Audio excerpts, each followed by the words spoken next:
Hello everyone! Hello ka-sunshine! Today is Thanksgiving Day dito sa US.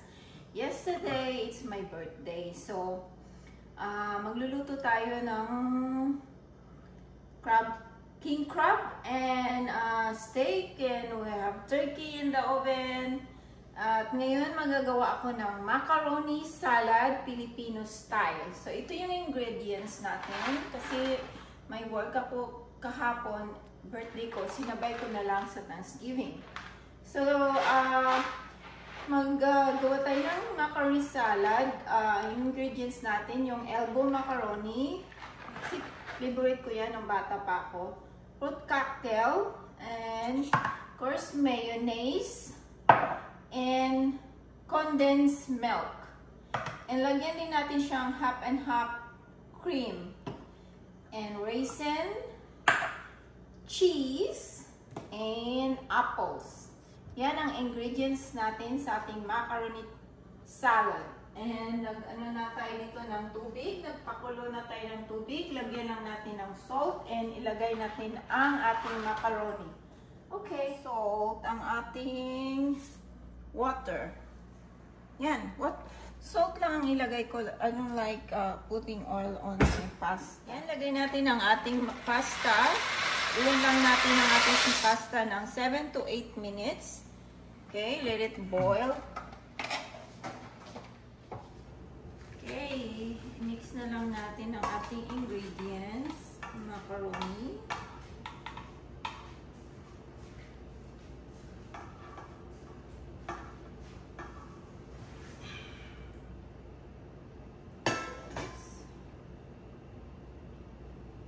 Dumami ang macaroni natin. Yan, lagay natin ang ating fruit cocktail.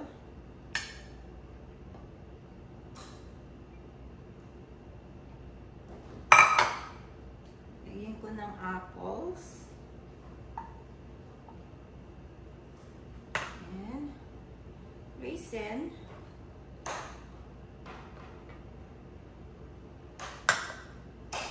And our cheese.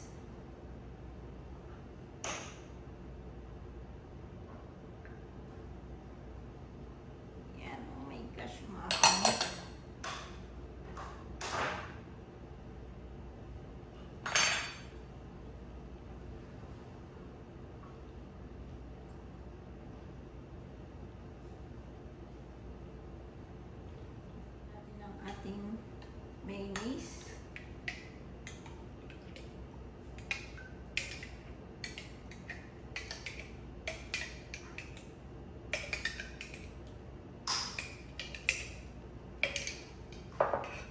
Ating condensed milk.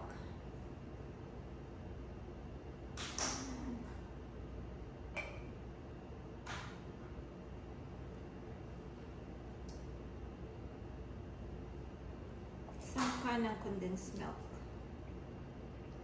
Yan.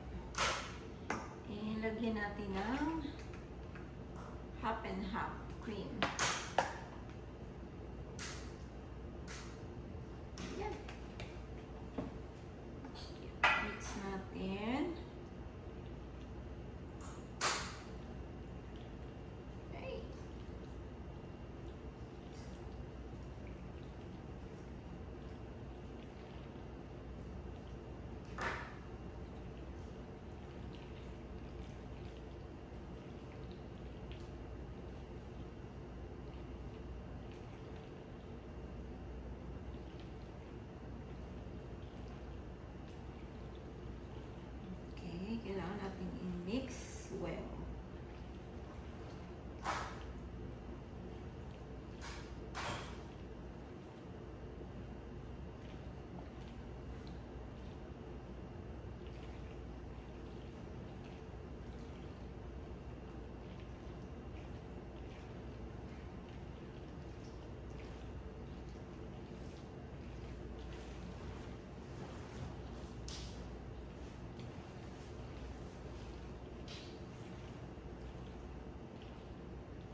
Here's our macaroni salad, Filipino style.